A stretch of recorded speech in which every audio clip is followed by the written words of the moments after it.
यह कहानी mystery of the सी नामक एक आलीशान क्रूज जहाज की है जो अपने पहले सफर पर निकला था।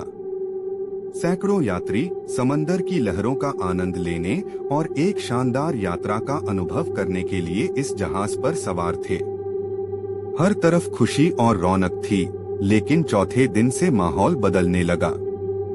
रात में अचानक एक अजीब सी धुंध ने पूरे जहाज को घेर लिया। यह धुंध इतनी घनी थी कि कोई सामने खड़ा व्यक्ति भी नहीं देख पा रहा था।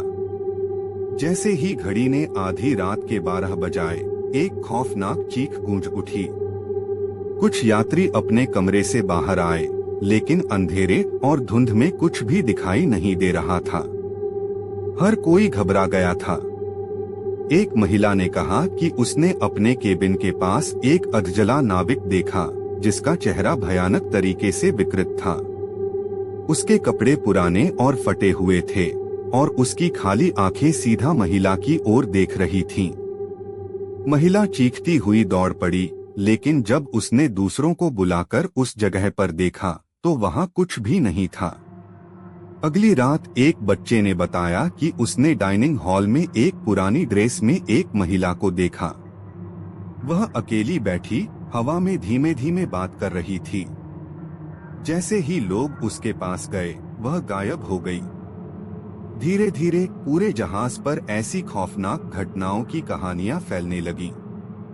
हर रात एक नई परछाई या एक नया खौफनाक चेहरा किसी न किसी यात्री को दिखने लगा।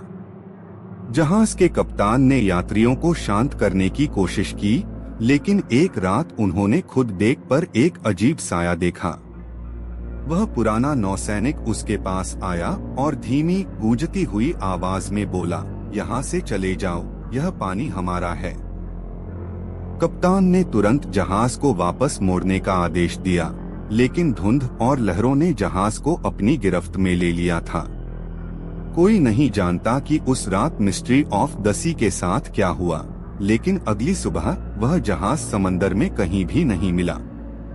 आज भी लोग कहते हैं कि अगर कोई उस इलाके से गुजरे तो उन्हें मिस्ट्री ऑफ द सी की धुंध में डूबे यात्रियों की आवाजें और चीखें सुनाई देती हैं।